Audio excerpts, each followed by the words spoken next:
Un saludo a todos y bienvenidos de nuevo a esta miniserie Jeshua, siguiendo las huellas del maestro. Roberto, de nuevo, un gusto. Padre, gracias por estar aquí. Hoy empezamos con el Martes Santo, un día muy importante en la vida del Señor. Aparentemente no hay grandes cosas que suceden, pero en el fondo hay una instrucción a todo el pueblo. Él se sitúa con los apóstoles, empieza a narrar parábolas. Son sus últimas enseñanzas prácticamente, en donde desde el capítulo 24 de Mateo se empieza a explayar más sobre los últimos tiempos. Tenemos ahí a Jesucristo que se está ya preparando conscientemente a lo que Él sabe que va a ser su muerte. Roberto, estamos en este momento entonces situados en un momento importante, no muy notorio quizás, pero Jesucristo ya el día anterior hemos visto cómo pues pasó en Betania, como lo del templo, quizás empezó a levantar un poquito de molestia entre los fariseos, los saduceos, los escribas, los sumos sacerdotes, en fin. ¿Qué sucede ahí? ¿Cómo estaba organizada la sociedad judía que Jesucristo con su predicación los empieza a molestar y ellos empiezan a hacer ahora sí un complot? Bueno, yo creo que en la cultura judía uno de los puntos más, digamos, delicados era el tema de la religión, era uno de los pilares fundamentales.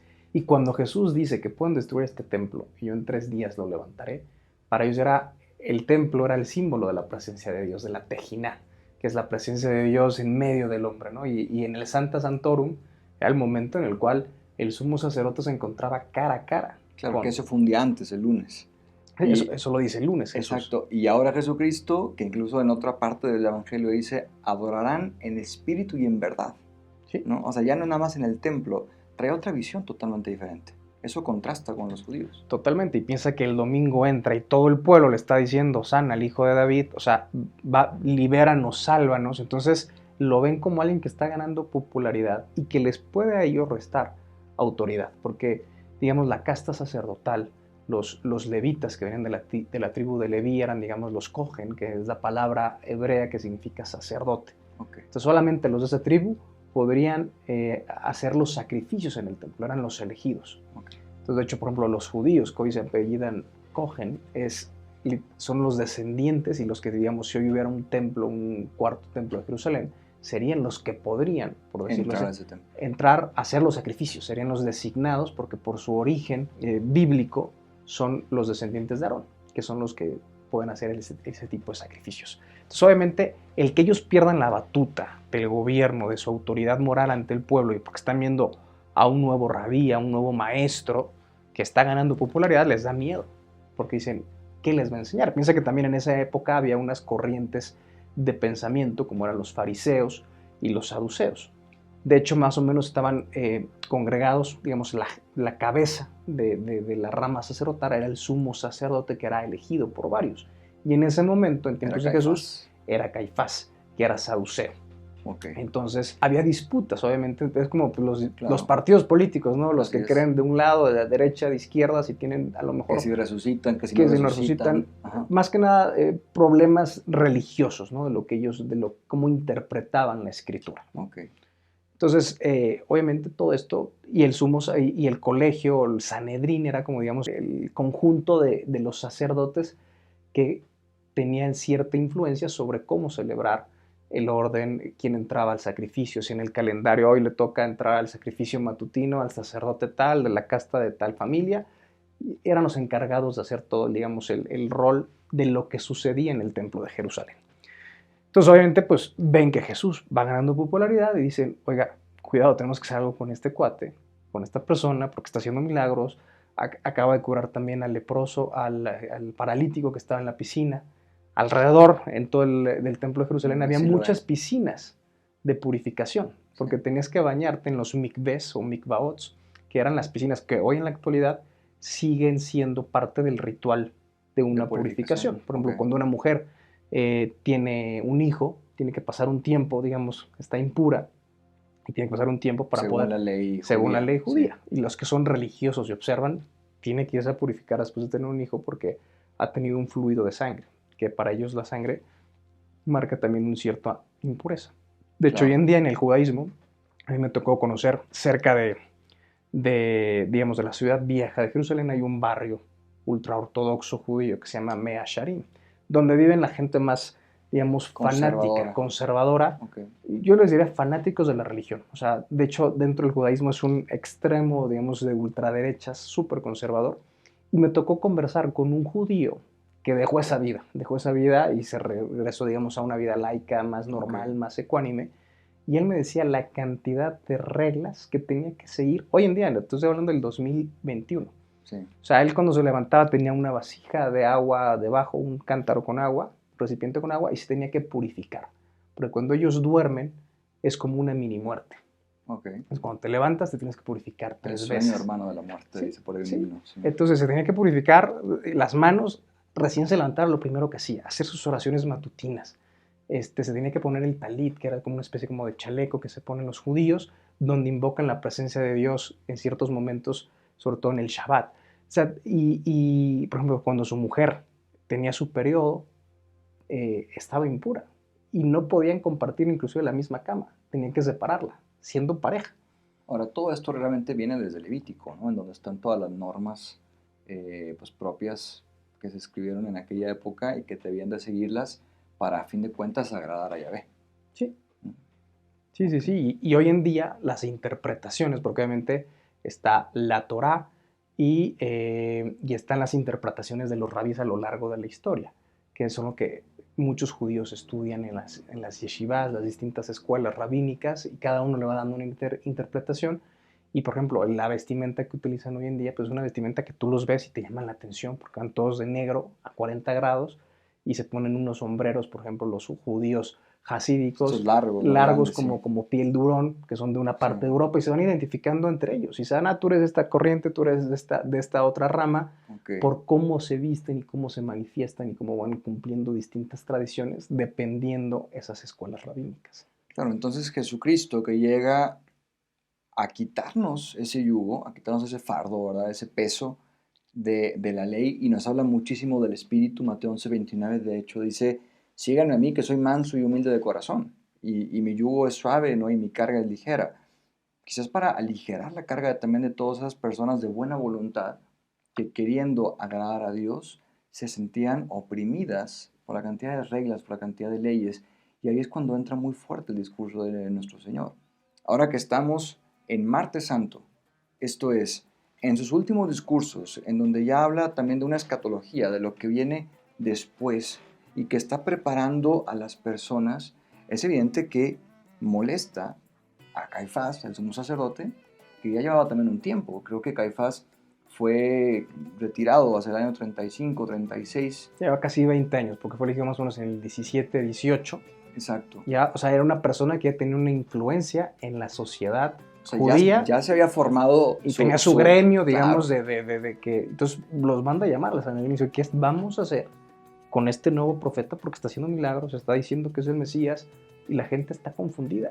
¿Qué tan separada está la casa de Caifás del templo?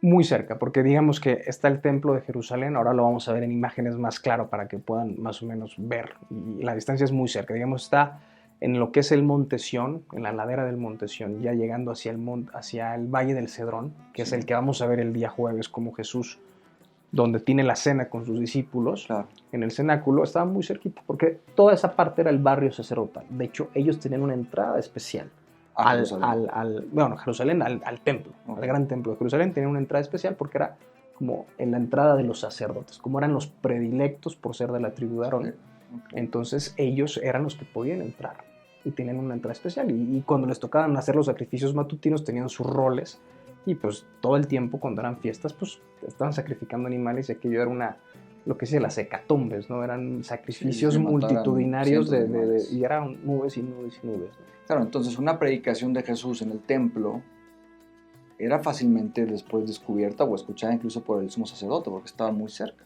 Y siempre había un sacerdote en turno, entonces escuchaban y decían. De repente pueden tener reuniones, decir: oye, hoy pasó esto, tuvimos este problema, como en cualquier gran santuario, dicen: oiga, estamos teniendo un aflujo de peregrinos, vamos a cerrar tal puerta, vamos a hacer esto. Claro. O sea, la logística del templo de Jerusalén, y más en estas fechas, que había tantísima gente de tantos lados, con tantas costumbres diversas, llegaban ahí y tenían que tener reuniones de programación, ¿sabes? De que, oye, ¿quién se va a encargar de esto, de Organizar limpiar, todos los de eventos. organizar todos los sacrificios? Porque no solamente era matar al animal, ¿a dónde se va la sangre del animal, las vísceras, quién saca los animales? Era todo un tema. De hecho, una de las puertas actuales, que es la puerta de la basura, era porque prácticamente ahí Era para era eso. el desagüe de los ríos de sangre de todos los animales degollados que mataban. Que como siempre son sacrificios hechos según también está escrito desde antes en el libro del Éxodo, ¿Sí? ¿no? En el Levítico, en donde la grasa se ofrece a Dios, ¿no? Y se quema, y hay como un sacrificio de comunión también, y hay un holocausto, en fin, como que son cosas que no hay que dar por alto, sobre todo cuando vemos una evolución en cuanto a que Cristo se convierte en el mismo Cordero de Dios. Ya no son los corderos como animales los que van a estar sacrificando, sino es Él mismo el que se va a sacrificar. Y yo creo que el tomar conciencia nosotros de lo que Él hace por cada uno es, o sea, es tremendo porque nos cambia la vida. Ahora bien, en este momento es interesante porque justo Mateo en el capítulo 24 es en donde empieza con este discurso escatológico, un discurso que dice, salió Jesús del templo. Todo lo que dijo previamente fue en la zona del templo. Y de hecho de las últimas cosas que dijo ahí fue una queja contra Jerusalén. O sea, dice, Jerusalén que matas a los profetas y lapidas a los que te son enviados. Porque más o menos lo mismo pasó con los demás profetas. Ahora eso estaba sucediendo con Jesús. Sale del templo y se va caminando a donde ya sabemos que le gustaba ir, al monte de los olivos. Y estando ahí, se le acercan los apóstoles y le dicen, bueno, dinos cuándo van a ocurrir estas cosas, dinos qué va a suceder. Como ya nos has comentado, ¿verdad? Está muy cerca el monte de los olivos del templo. Y desde ahí Jesús viendo como la realidad de Jerusalén, empieza a narrarles todas estas cosas. Y literal, es una vista panorámica fabulosa. Si ibas a Jerusalén, uno de los mejores puntos para sacarte, no sé, una foto emblemática de grupo, de recuerdo de Jerusalén, es irte al Monte de los Olivos, porque tienes toda la ciudad vieja detrás de ti. Obviamente en tiempos de Jesús el templo era lo que más predominaba, pero yo creo que también él estaba viendo el lugar donde iba a ser crucificado, ¿no? El Calvario, y estaba viendo lo que él iba a pagar por la indiferencia de la gente que lo iba a condenar a muerte, ¿no? Y la sangre que se tuvo que derramar para que él pudiera redimir al hombre. Ahora, este día tengo entendido que también era un día especial porque escogían al cordero, ¿no? O sea, ya separaban al cordero que iban a inmolar en la Pascua. Sí, de hecho en el Éxodo, este es el mes de Abib, se le conoce como el mes de Abib, o el mes de Nisan también, ¿no? Entonces, en el Éxodo dice que el día 12 de Nisan ya tienes que tener preparado tu cordero, que lo habías elegido 2 días antes. El El 14 domingo, Nisan el 14 es la fiesta, que es la Pascua. que es El Viernes 2, Santo en este sentido. sí, el 12 tú ya tenías separado, ya habías escogido a tu cordero, a que ibas a comer con tu familia. Y previamente, cuando Jesús llega el domingo, digamos el día 10, ese día era el día que la gente iba y buscaba en el mercado, iba y compraba su cordero. Okay. Entonces ya el 12 tú lo separabas y ya lo tenías ahí, listo, para que fuera, pues, para prepararlo, ¿no? Para la cena Por de lo cena. mismo, el lunes santo que ayer, todos los cambistas, quizás los mercaderes, Rematando. estaban todos buscando, bueno, qué animal va a ser el que seleccionemos, el que guardemos. Y es entonces hoy, el martes, cuando ya lo guardan. Sí, porque eso es una cena que requiere una cierta preparación, ¿no? Es todo un ritual que ya lo veremos más adelante cuando vemos con calma el ceder del Pesaj, pero era parte de la cultura judía y también estaba escrito en el Éxodo. Entonces, como estaba escrito en la Torá, tenían que seguir, y más los fariseos y los saduceos, que eran fieles de todas las reglas, tenían que seguir. Claro. Aquí quizás con el tema de los días tengamos que hacer una pequeña aclaración. Los judíos, para ellos comienza el día a las 6 de la tarde, lo que es para nosotros el siguiente día. Si estamos, por ejemplo, hoy en el martes santo, el miércoles comienza a partir de nuestro martes a las 6 de la tarde. Y entonces son las 24 horas hasta las 6 de la tarde del siguiente día. Por eso cuando se habla de lunes, de martes santo, a veces el martes santo puede ser el lunes desde las 6 de la tarde en delante, ¿no? Y creo que esto es bueno comprenderlo por Sí. lo que vamos a estar viviendo, por lo que acabamos de decir, 14 Nisan, 12 Nisan, que es cuando escogen al Cordero, lo guardan, Sí. y ya desde antes, lunes, domingo, es cuando van al mercado y lo buscan. Sí, o sea, de hecho hoy en día si tú compras el periódico en Jerusalén, te parece a la hora que inicia, digamos, por ejemplo, el Shabbat, ¿no? A qué hora tienes que encender las velas del ritual? Generalmente es cuando aparecen las primeras dos estrellas en el firmamento y es una hora que va cambiando obviamente por el calendario solar, no es que sea una hora en específico, siempre se va recorriendo. Y por ejemplo, el día más sagrado para ellos, que es el día del descanso, en todas las ciudades importantes se escucha una sirena que te indica ya tienes que irte a descansar. Okay. Y en tiempos de Jesús, lo más seguro era que también en el día del Shabbat, los sacerdotes con los cuernos a veces anunciaban de alguna manera al pueblo, ya comienza el Shabbat, Descansa. momento de descanso. Por eso cuando Jesús curaba a un enfermo en Shabbat, decían, ¿qué estás haciendo? Claro que molestaba. Claro que molestaba, porque no puedes trabajar, no puedes hacer ninguna cosa. Hoy en día, por ejemplo, una vez me tocó ir caminando por el barrio, iba pasando y una persona no había cerrado su ventana. Y me dijo, ¿la puedes cerrar? Porque va a empezar a llover. Y dije, pues, ¿por qué no la cierras tú? No puedo, es Shabbat.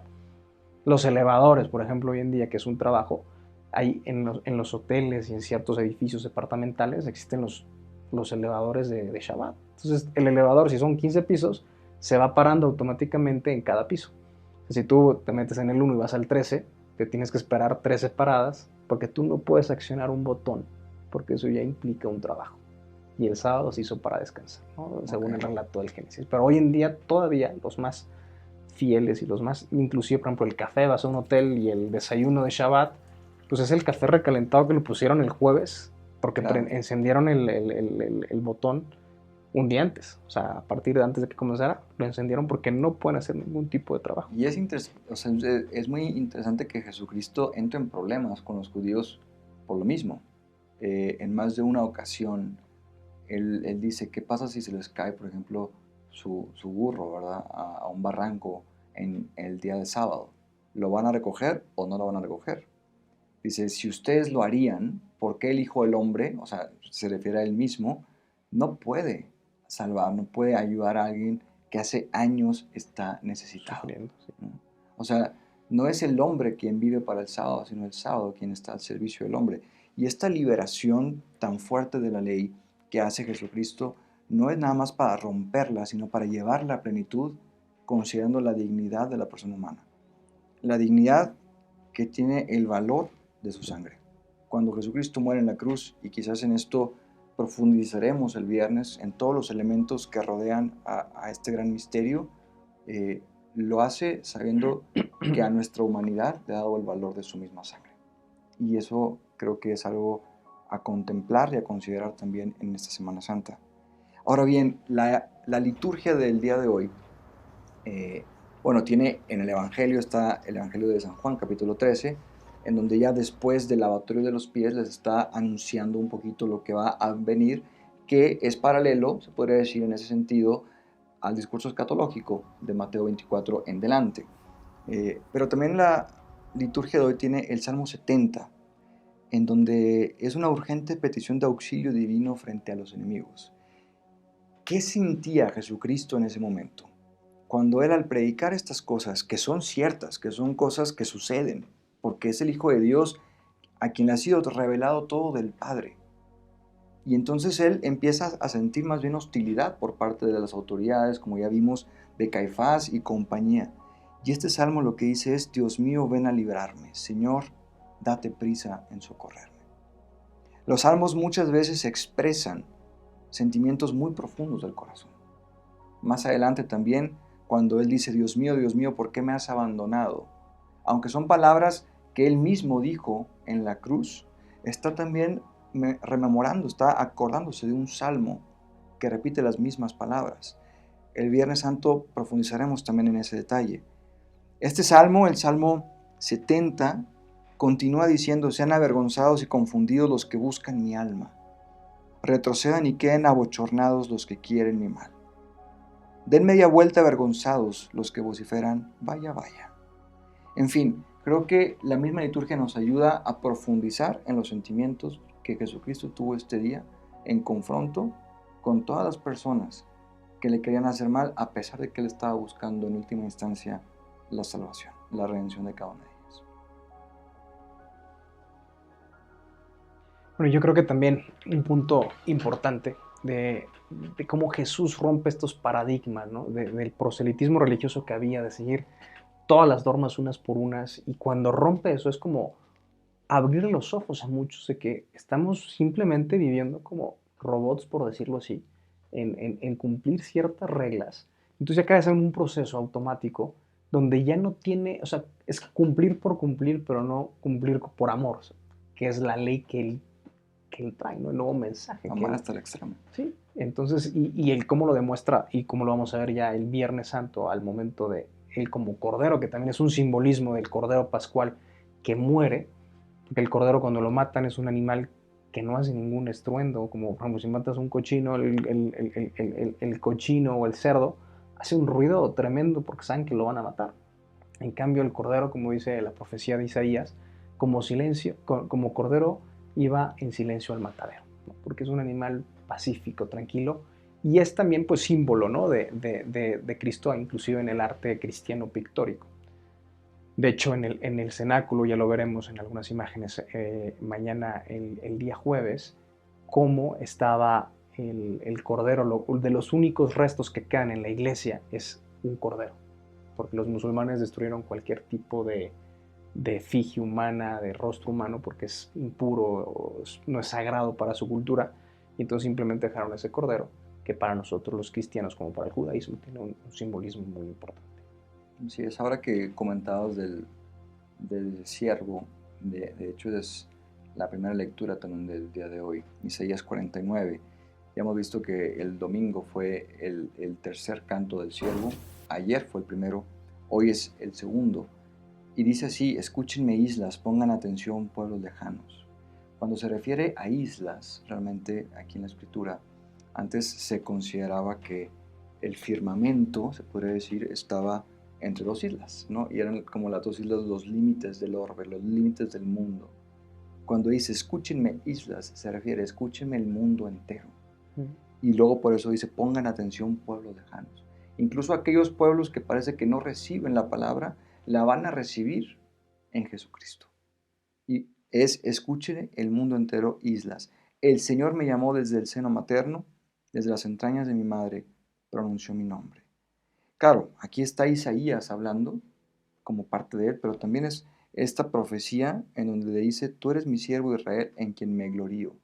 Recordemos cómo Jesucristo también recibe en el bautismo esa palabra. Tú eres mi hijo muy amado en quien me complazco. Tenemos por lo tanto que este segundo canto del siervo del Señor habla muy bien y complementa lo del Salmo de lo que estaba viviendo Jesucristo. ¿Cómo podemos nosotros empatizar cada vez más con Él? ¿Cómo podemos ponernos un poco en sus zapatos y decir, lo que estaba viviendo nuestro Señor era un ataque directo y frontal de las autoridades? Un ataque que seguramente le dejó mucha tristeza interior, en donde Él estaba revelando su corazón a los que estaban con Él, había estado en el templo, le había llamado la atención a Jerusalén, se fue al monte de los olivos y desde ahí contemplando, quizás no con poco dolor, le habló las últimas palabras, parábolas y enseñanzas a los que estaban con él. Pues eso es el día de hoy. Hoy es martes santo. Nos preparamos mañana, que será un día interesante. Vendrá quizás Judas, que empieza a hablar con las autoridades que ya están molestas y decir, ¿por cuánto les puedo ofrecer a mi Señor?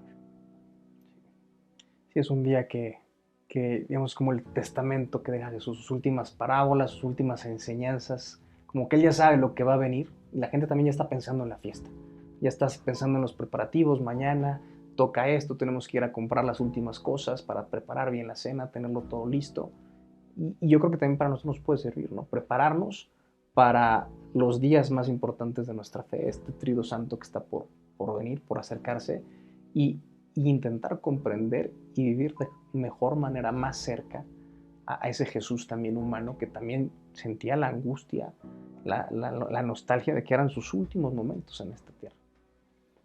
Acabamos con Martes Santo, miniserie Jeshua, siguiendo las huellas del Maestro. Dios los bendiga. Gracias. Gracias, Padre.